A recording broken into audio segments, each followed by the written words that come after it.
Beloved Baba has said, one day Upasni Maharaj, when we were alone in his hut, said to me with folded hands, "You are the avatar."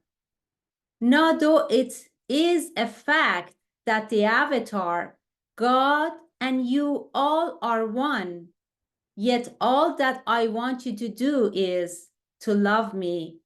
Obey me with full faith. For Hafez says, "O Hafez, don't bother about anything. Only worship your master by holding fast to his rope. Don't let go your hold under any circumstances." To make the point clear, suppose there is a railroad engine with 5 or 6 bogies, railroad cars, attached to it. Some contain gold, some silver, and some cow dung. But as long as the link with the engine is maintained, all are safe and will reach the same destination. But no sooner is the link snapped that the wagons shall be where they are. So don't bother about your thoughts, whether good or bad. Bear in mind that all thoughts are illusory. The only reality is to catch firm hold of the Daman. Lord Meher, page 3260. You know, as I get older every day, I begin to feel more strongly how fortunate I am to be born at this time, because divine love and divine force is pouring down in a deluge, in such a torrent, and it is affecting all of creation. And we'll talk about that a little bit, but it's real. It's real. It's happening. Baba said he was going to awaken the world, and he's doing it. So this topic of Baba's second miracle is not new to us. We started with it kind of in the very beginning, or close to the beginning, and we even have a write-up about it on MeherSepas. But in the past 4 years, since we started, so much has happened, and Baba's awakening has taken root so forcefully and so broadly that it seems it is time for us to revisit it. Because as that happens and Baba awakens us more and more, our understandings change. From the same material, we hear it, but then we hear it in a new way, because now Baba's awakening is at a new level. So, but before we kind of go into that topic in earnest, I wanted to provide a bit of a kind of a refresher and background. And then we will go into that topic. So as the review begins with the idea that our beloved Baba has told us that he is the 7th avatar of the cycle. And we have talked about how the 7th avatar is the integrator of his previous 6 incarnations or advent. And he said it very clearly. He said, "I have not come to establish a new religion or to teach. I've come to awaken." And he even said that he would bring all the religions together as beads on one string. He would integrate them. He would unify them. So now is a time of that integration, unification. And what is the force that unifies? It is called love. It is love that is the most powerful force in creation. And we now have it in abundance because we are at the time of the seventh avatar, which is the season of love. But love is not just a word or a sentiment. Love must be put into action. And we have seen a prime example of that love in Erich when we reviewed his responses to Baba, who asked him, "Do you love me?" And he said, "I don't know." Here's a man who's devoted his entire life to Baba, and he doesn't know that he loves, but he lives it, you see. Love has to be lived. You know, the lessons are lessons that cannot be kind of visualized or fantasized about. They have to be lived and anchored in action.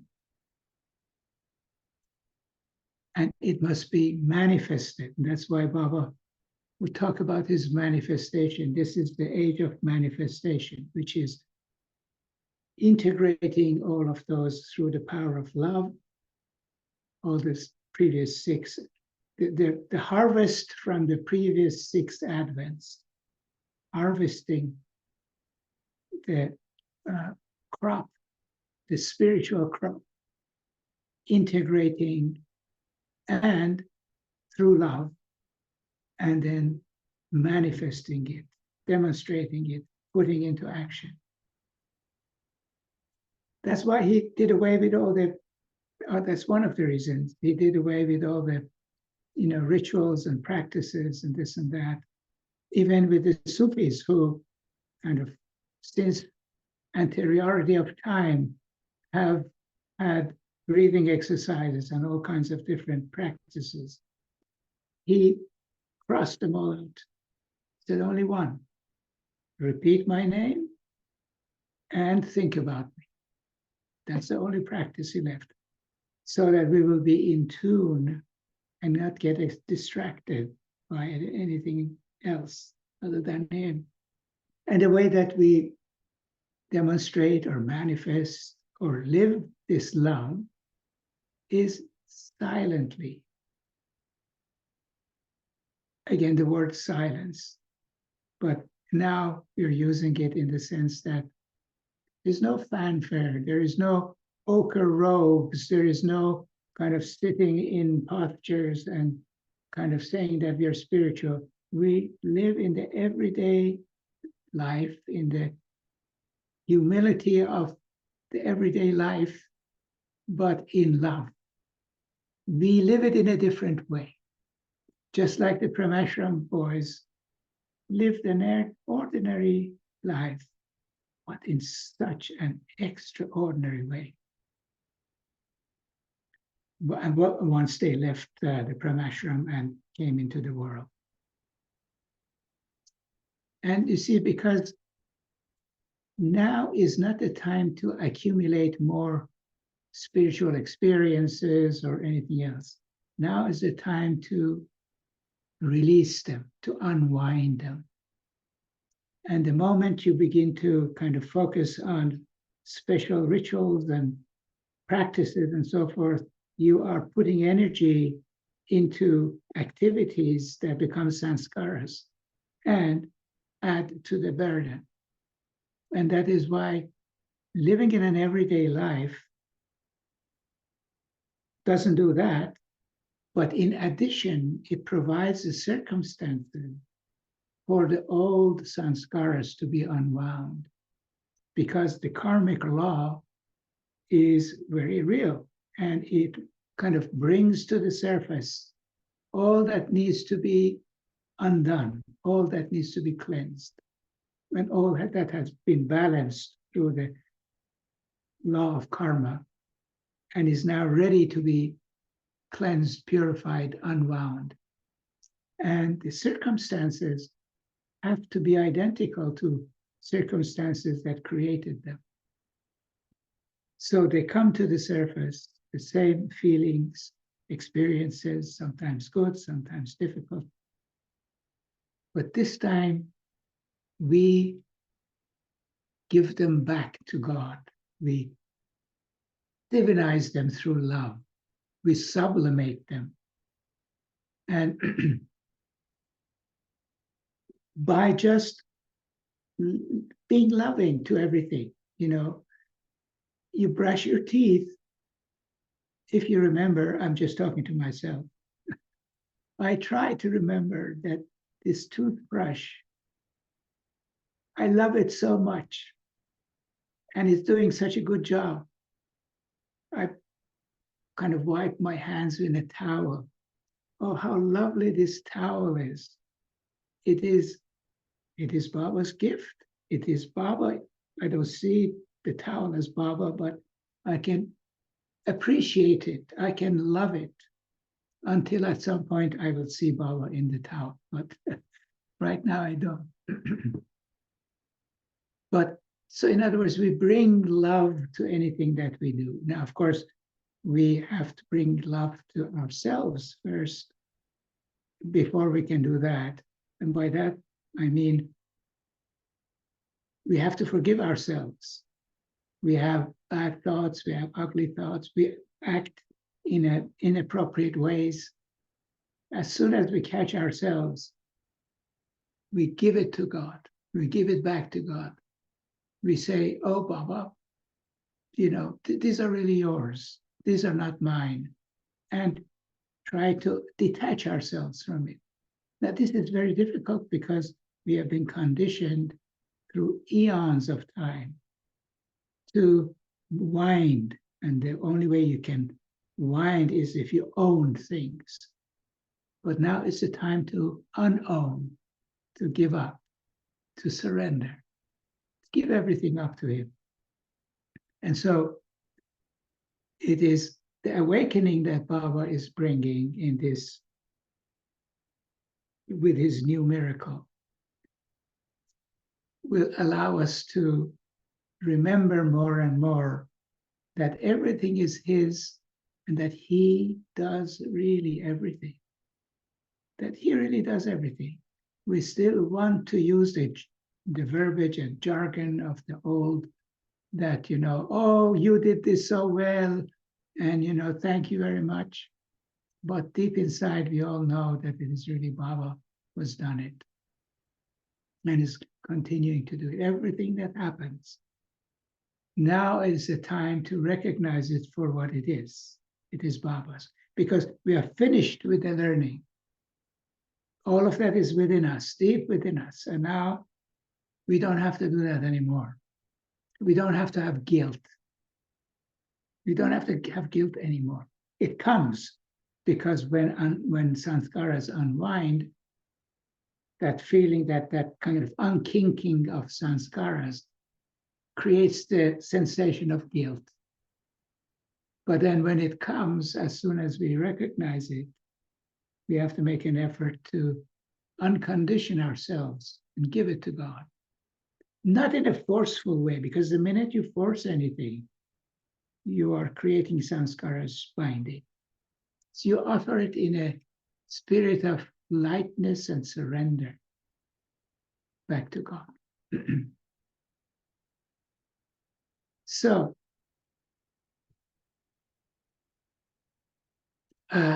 this seventh avatar brings this quality of love that allows unwinding, allows surrendering. And in the past, that was only available to a small number of people. Only the spiritually advanced or those who were kind of on their way, they would be the ones who would be caught by this current and would find the urge to do this. But the remarkable thing of this time is that Baba is more than the seventh avatar. He's not only the seventh avatar and the Kalki avatar, but he's the ancient one. He is the one who is bringing in a new creation. And that is the topic that we will talk about in the context of the second miracle. As you know, he said that he had done one miracle, which was this creation, and he's doing one more miracle. And that's when he breaks his silence. So he's bringing that same primordial energy that created the first creation to change and bring about a new creation, a new world, populated by a new humanity. Now, this force of awakening that Baba is bringing about, this new change, even as of 4 years ago, has become so rampant and is gaining momentum so fast and so forcefully that it has found its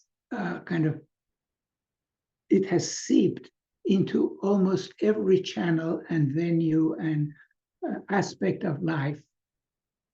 And my gauge of it is a YouTube, because over there you can get the pulse of what is happening in the world. And of course, many things are happening in the world, but what is increasing, and it is astonishingly increasing, are the numbers of expressions that even in the same verbiage that Baba used, echo Baba's message. Now, these are sometimes just ordinary people who have had sudden awakenings. There are spiritual seekers who know nothing about Baba, but have kind of their own way or path. And then on top of that, you have people who have had near-death experiences. As you know, because of the advances in medicine, many people who die can be revived. And they come back and they tell what happened on the other side, what they see. And it is astonishing. Some of them speak in the same language as Baba did. In other words, the same awakening is being dispensed in the astral world where when one goes, where one dies. And they pick that up because the kind of the cloak of the intelligence and the kind of the cloak of the physical form is not there. And so it's more open, and people come back transformed, having seen and known what is there. And I will repeat some of these things that I've come across, and you will see that I'm not exaggerating. And so there are people who have had these near-death experiences. Then there are people who are channeling. Now, what is channeling? These are people who somehow have a kind of a thinner sheet, a physical sheet, and influences from astral world can reach them more directly. And so especially now, when Baba's force is so strong, is breaking and pushing through, many people who have these sensitivities, who may not have sensed anything, are now beginning to connect with some advanced, not on the planes necessarily, but souls who have been spiritual souls and are on the other side. As you know, when people die, on the other side, there are helpers who kind of are assigned to help and show people what it's all about, where to go, what to do. And some of them are kind of have had spiritual training, and so they know certain things. And so they are also taking hold of people who are sensitive to those energies and echoing Baba's messages. And we have had, among Baba people, some people who have had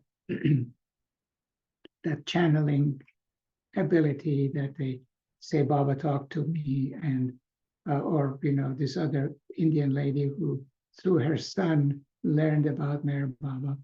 So anyhow, it's one of the ways that Baba has been using, but not for his lovers. It's for his other lovers who don't know him as Meher Baba. And another channel is astrology. I heard somewhere that Baba had said astrology is one of the most exact of sciences. And they are talking about the same things. And I will go through the list of the things that they're talking about. And of course, the scientists. Scientists are now sounding more like, spiritual people rather than scientists. They're coming to that understanding of the unity and on and on. So let us see, in this new creation brought about by Baba's second miracle, what are some of the things that these people, through this variety of ways, are talking about. And I'm quoting, something is going to happen that has never happened before. We have heard that before from Baba. Something that has never happened before. Some unprecedented change. Some new change that is unprecedented. What is to come is more beautiful than we can imagine. And it is very hopeful. So this is, again, some of the messages they're coming with. They say that we will be going through the periods of, very difficult times, challenging times. But what is going to come on the other side of it is more beautiful than we can imagine. More beautiful than we can even imagine. And more hopeful. And one of the things that most of them recommend, and of course Baba has recommended, and they're echoing what he is recommending, is to be cheerful, to keep a positive attitude, to, in other words, fill the pool of love and positivity, rather than trying to focus on the negative things and give energy to what is negative. Let that happen the way it's supposed to happen. But we are focused on the positive. We are putting every day more and more energy into this pool of love for all creation. For, that is the best thing we can do to save the world, basically, is to increase the positive energy in it, the loving energy. And then another one they talk about is being ready to surrender. Because not to hold on to anything that is of the past. And we have talked about that and how Baba did that during his new life, and that he had to let go of everything and to be totally and only kind of surrendered to God's will. Whatever God puts in front of you, that is the best thing. And that is not make-believe. It is the truth. Whatever God puts in front of us is for because his aim is our upliftment, and his motivation is love. So how could it be otherwise? And by God, it's a far bigger idea than the God of the religions. It is the one without the second that encompasses and includes everything. through love. It is this infinite ocean of love. That is what I mean by God when I say God. And the message of kind of don't worry, be happy of Baba has taken root, because these people are saying, yes, we have to, because don't worry means I'm not clinging into anything to want anything in a certain way. I surrender. Whatever happens is about to happen, is just the right thing. So why worry? I'm not worrying. And Baba simply said, don't worry. And they are also echoing Baba's message of surrender. And the ideal that all are one. This you hear from those who have died and come back, from the channelers, from more and more and more. One hears with conviction this idea that we are all one, and that there is no good and bad, that they're all ideas of the past, sin and virtue. All of these are ideas of the past. All of them need, to the extent that they remain separate as opposites, we surrender them to their source, which is divinity. And to the extent that they get automatically unified in us through love, then so much the better. Another idea they have hooked onto is, you know, how we hear about all these different planets and extraterrestrials and this and that and the other thing. Now, many of these sources are saying that, what are you talking about? Every soul has to come to this earth, which is the holiest of all places in creation, to learn about love. This is the planet of love. Nowhere else in creation do you find love. And of course, Baba has talked about that, and how there are planets where you have intellect and you have, you know, a little bit of love, but it's only on this earth that love is full. And so they have caught, Baba has kind of infused that notion into them as well. Before, we never heard of such things. But now, Baba's awakening is taking hold, and they're saying things the way Baba said them. They're also talking about how divinity has to be brought down into everyday life and lived here on earth.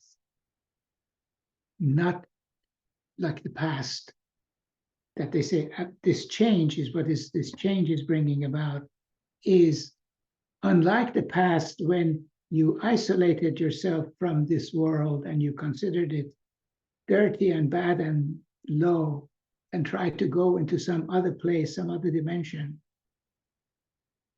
That it is the earth, that is divinity that's coming down to earth and divinizing the earth. And so you want to stay on the earth because that is where you will be divinized. I'm so surprised to hear such ideas that Baba has, you know, told us and told the close ones so many years ago, and hardly anybody ever talking about it, now suddenly being picked up and being re-echoed. Again, the idea that, which is kind of blew my mind, there is no need for rituals. You know, all you need to do is to kind of live a loving life and keep a positive attitude and just be here, because what we carry with us without us knowing about it is more effective in changing the world, in helping others, than what we may do externally. Not that we shouldn't do things externally, because that's the expression, but there are also qualities that we bring simply because Baba has put us into his orbit that will help others, even if you don't do anything. So, in short, living with love is the only answer. Now, these used to be just words that we read in books, that people talked about, and we talked about 4 years ago, but now they have more meaning. Now we hear them as real, or more real than we used to. They're no longer just words. And there are so many kind of spontaneous examples of this, too many to mention, but just today I was looking at YouTube, and Baba kind of pops in front of me what I need to see. And what I saw was this video of this man and his 2 young sons. The man is, like in his 30s, in his 40s, maybe, or 30s, with 2 young teenage boys. They go and find out houses that look dilapidated and neglected. And they knock on the door and they say, "Can we help clean your yard?" And often these are people who need a lot of help, need a lot of attention. They're depressed. They have nobody to help them. And they go and they clean the yard. They do the, hedge the bushes and make the outside look so beautiful.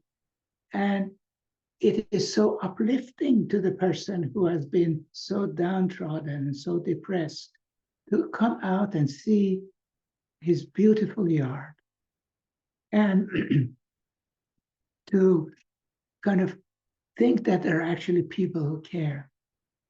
So these spontaneous expressions of love are happening all over. This was just one example. So the enormity of the change that Baba is bringing about is such that Baba called it his second miracle. And as we said, and now this time I'm going to read Baba's quote. He said, "My first great miracle was this whole creation. And the second will be when I break my silence." And Baba repeated this idea so many times, but towards the end of his life. In the beginning of his life, he did not speak about it much. And in fact, he did not speak of the key things that he wanted to make sure would happen, because, creation is supposed to run according to certain rules. And these rules, well, the rules of the old world. And so if he started to speak and put a lot of energy into the new thing that he wanted to do, creation would oppose him even more than we see in his life. So he kept things quiet. And he did talk once to Elizabeth, said that we masters don't talk about the things that we are doing because it's problematic. And then, of course, he went on to explain a small little piece about that dog warrior to Elizabeth. But the idea that Baba kept it and kept it and kept it, and then towards the end in 1967, 68, he began to talk about this repeatedly. Mine will be the miracle of miracles. It will be when I break my silence. It will be the first and the last miracle of its kind since creation. You see, we read all of these before, but now I think you'll have a better appreciation for it. That Baba said this. And again, when I break my silence, the first and the last of the greatest of all miracles will be performed. Now, how many times does the poor man has to repeat this thing for us to believe him? Anyhow. And then, of course, the fact that it was going to be a universal change, that is not going to be just for a few. He talked about that as well. As early as in 1927, but not directly. He said, I have a law of my own for managing the affairs of the universe. But when I speak, that law will be kept aside because the spiritual push will be universal. So the law which I have created for the universe will be set aside. So the new creation is going to have new laws. It's setting aside his old creation. And it's going to be a universal change. That is why it's a miracle. If it were just a little something here and there, he doesn't consider that miracle. Miracle is when you bring in a new creation. And of course, sometimes because we are not able to kind of appreciate what Bob was saying or register what he's really trying to communicate, we kind of step over his statements. We say, okay, he meant that in his own language, or he was just making a metaphor, or some such a thing. But as Baba kind of frees us from our old ways of thinking, of our old habits of understanding, and his new dispensation begins to take hold,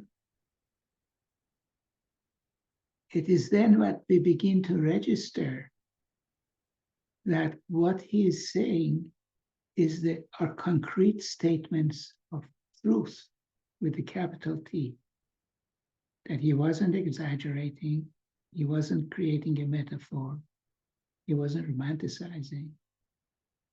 And that happens as we gradually begin to, as Baba gradually kind of awakens us more and more.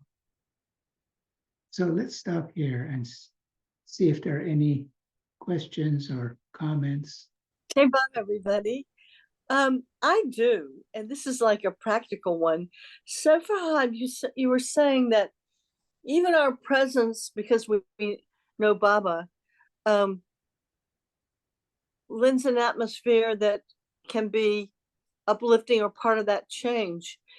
And I just had an experience yesterday where something happened and it wasn't pleasant. And I don't think I did anything to make it pleasant.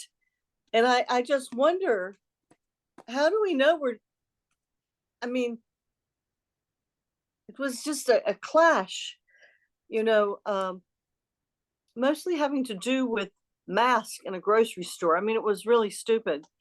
And I wasn't mean or anything like that, just stating a point.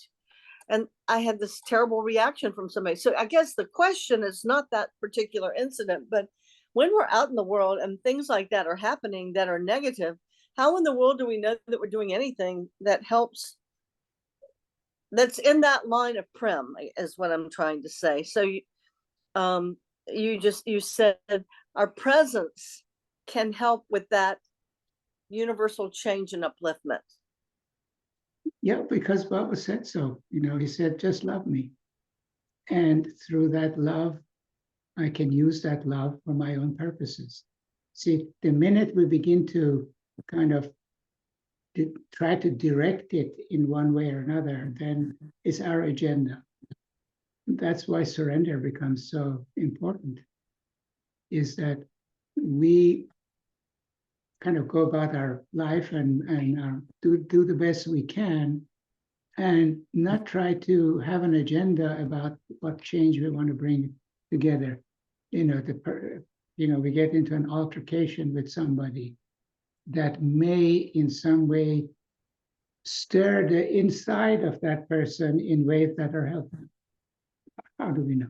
It's the divine thing. We have such a limited understanding of what goes on, and we try to kind of justify and direct things in ways, in narrow ways, to fit our limited understanding. And the idea is, Baba says, just love me. You know, he said that. He said, just love me. And that's all he's asking of us. Now, if we are inspired to do something with that love, then that is where we begin to unwind as well. And then one quick thing, what did Baba say to Elizabeth about warrior? I know he used warrior, and that I think he said that warrior would come back in a human form. So, but I don't know the specifics. Yeah, that's a very interesting story because, you know, Baba kind of said certain things kind of in general, but there are always exceptions to general rules. And so this was during the war, and Baba had secluded himself up on the hill, and he had an enclosure, and he would not allow anybody in except for when he rang the bell and his food would be brought in.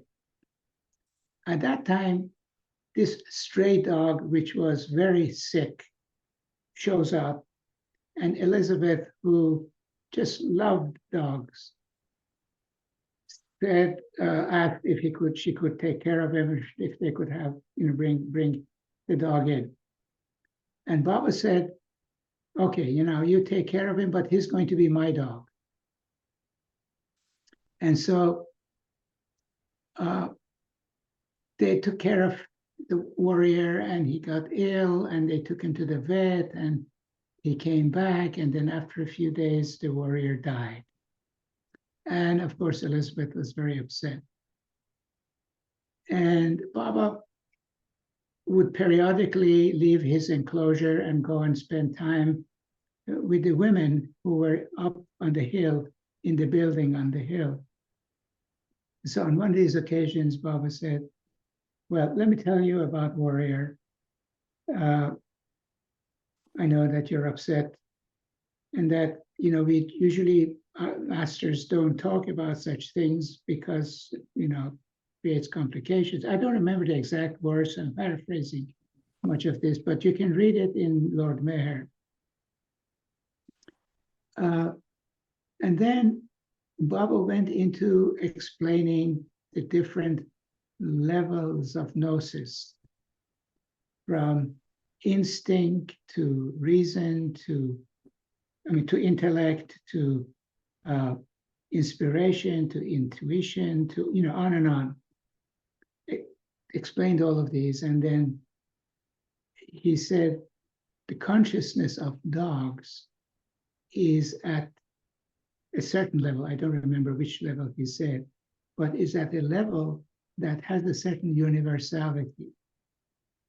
And he said warrior was a very brave soul who took the form of this dog to come and aid me.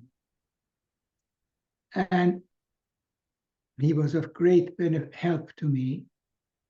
And when he got ill, I was concerned, because if he had died right away, something not good would have happened.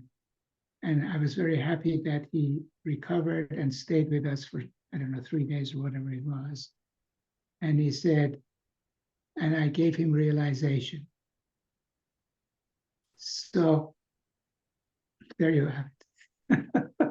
Thank you. Yeah, you can read it more. I kind of may have missed some things because I'm just saying from memory.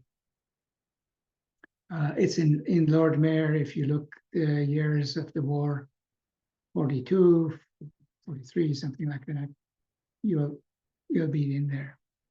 And anybody else who's interested, I think you'll find it fascinating. Thank you for that question. Thank you so much. I'm sorry. There are some controversies. Some people say Baba has broken his silence, and some people say, no, it has not happened yet.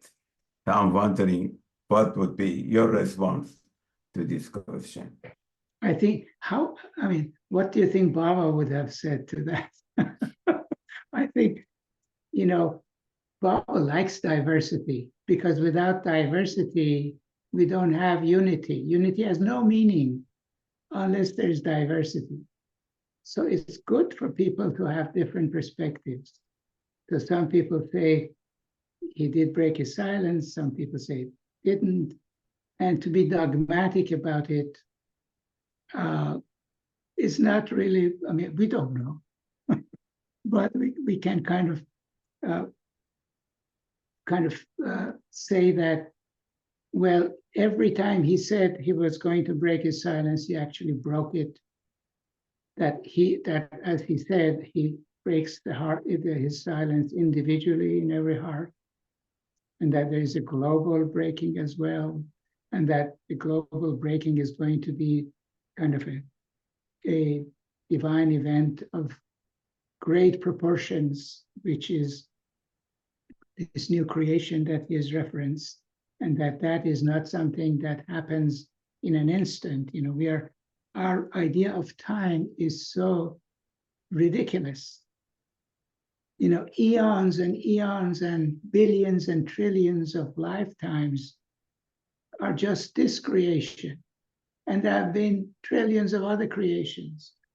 And we are expecting, something to happen in an instant or in a minute or in a year.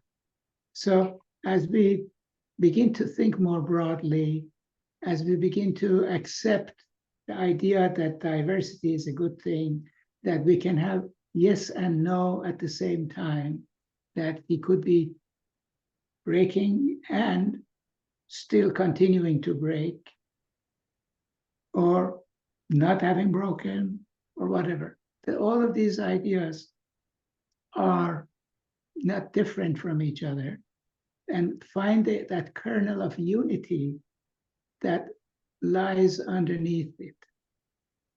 And so the only way that we could find that we could kind of practice love and unify, whether it be ideas or whatever, is if we are given an opportunity to have opposites. And so Baba, as some of us thinking we broke our silence, some say he didn't break his silence, and that creates a perfect environment for the expression of love in trying to find unity in those seemingly opposing ideas. At least that's my take.